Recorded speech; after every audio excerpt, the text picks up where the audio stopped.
Irmãos, graça e paz da parte de Deus, nosso Pai, e da do Senhor Jesus Cristo. Que as bênçãos de Deus inundem sua vida, assim como o Senhor tem feito também na minha vida. Amém? Quero aqui trazer mais uma reflexão com você, na palavra de Deus. Agora aqui, Hebreus capítulo 12, que é um texto maravilhoso.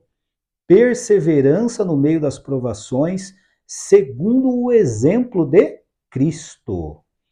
Cristo é o nosso exemplo, irmãos, em perseverar em meio às provações, em meio às lutas. Então, se você está passando lutas, se você está passando provas, se você não sabe o que tem acontecido com a sua vida e por que que isso está acontecendo, eu quero trazer essa palavra para você aqui nesse momento. Preste atenção nesse texto. Eu tenho certeza que a palavra de Deus vai falar com você. Diz aqui, a partir do verso de número 1, Hebreus capítulo 12, verso de número 1. Portanto, nós também, pois que estamos rodeados de uma tão grande nuvem de testemunhas, deixemos todo o embaraço e o pecado que tão de perto nos rodeia, e corramos com paciência a carreira que nos está proposta, olhando para Jesus, autor e consumador da fé, o qual, pelo gozo lhe estava proposto, suportou a cruz, desprezando a afronta, e assentou-se à destra do trono de Deus.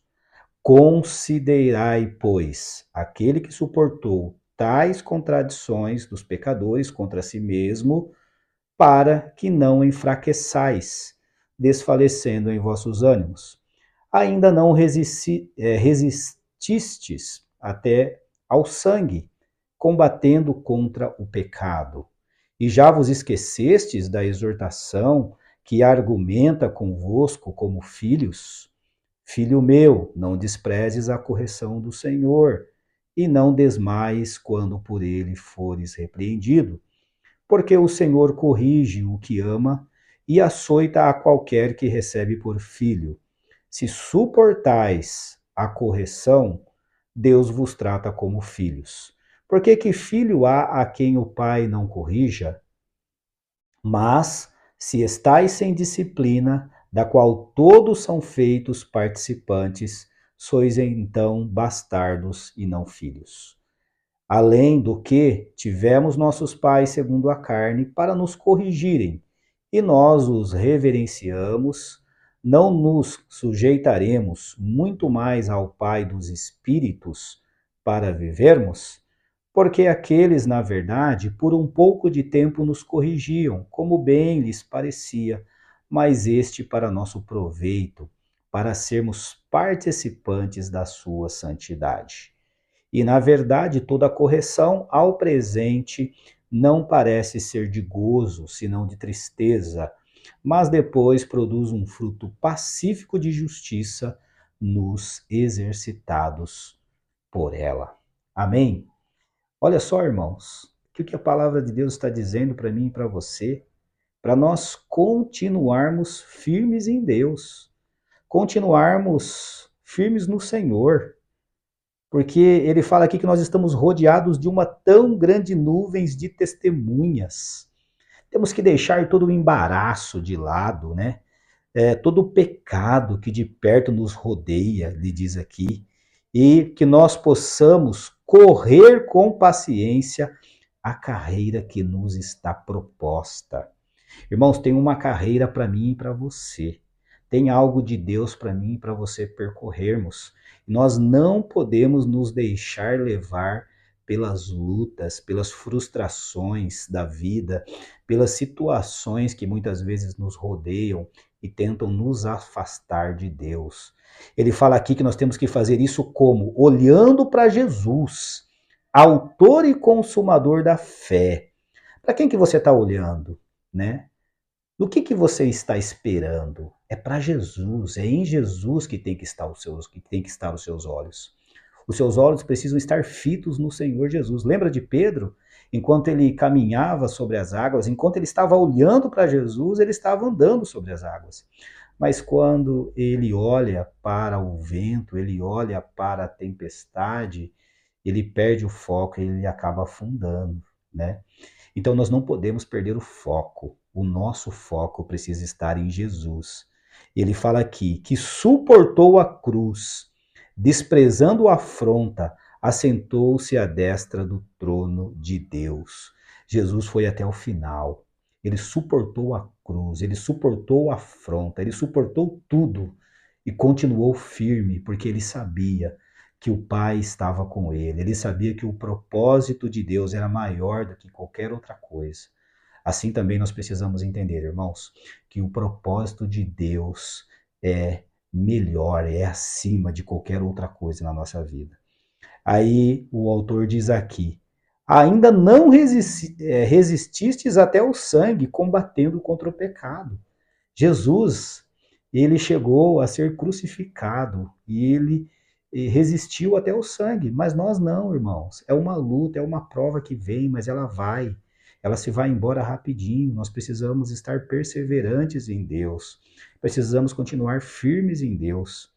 E ainda a palavra diz: e já vos esquecestes da exortação que argumenta convosco como filhos?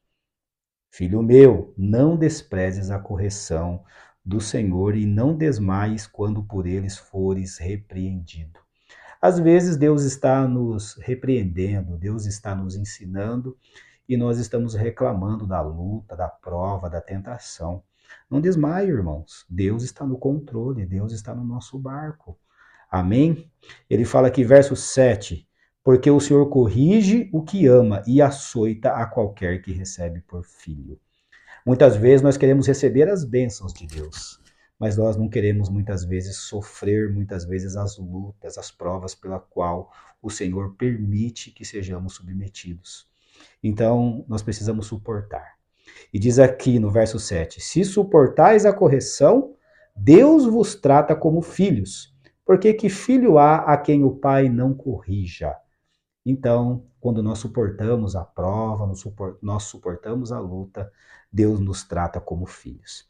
Mas se estáis sem disciplina, da qual todos são feitos participantes, sois então bastardos e não filhos. O que você é? Você suporta ou você não se submete? Se submeta, porque aí você é filho. Agora, se você não se submete, você é bastardo. Então, que você seja filho, que você possa suportar, que você possa realmente entender que Deus está no controle da sua vida. E ele fala aqui, ó, é, no verso 9: além do que tivemos nossos pais segundo a carne para nos corrigirem, e nós os reverenciamos. Não nos sujeitaremos muito mais ao Pai dos Espíritos para vivermos, né? Até os nossos pais, né, nós nos submetemos. E a palavra de Deus diz que nós temos também que entender e nos submetermos ao Senhor. E nos submetermos às coisas que Deus está fazendo na nossa vida. Mesmo que pareçam difíceis, mesmo que pareçam dolorosas, constrangedoras. Nós precisamos entender que Deus está no controle da nossa vida. Ele fala aqui, porque aqueles, na verdade, por um pouco de tempo nos corrigiam, como bem lhes parecia. Mas este, quem? Deus, o Pai. Mas este para nosso proveito, para sermos participantes da sua santidade. Então o Senhor está nos aperfeiçoando para sermos participantes da sua santidade. E na verdade, toda correção ao presente não parece ser de gozo, senão de tristeza. E é verdade isso. Quando somos repreendidos, ficamos tristes, não ficamos alegres, ficamos bastante frustrados, né? Mas a palavra de Deus diz aqui, mas depois produz um fruto pacífico de justiça nos exercitados por ela. Permita ser exercitado pelas lutas, pelas correções de Deus, pelas provas que Deus permite na sua vida, porque elas lhe farão você crescer e desenvolver para aperfeiçoar a sua santidade e estar cada vez mais próximo com o Senhor. Tá bom? Que Deus te abençoe, abençoe você e sua família e até a próxima reflexão.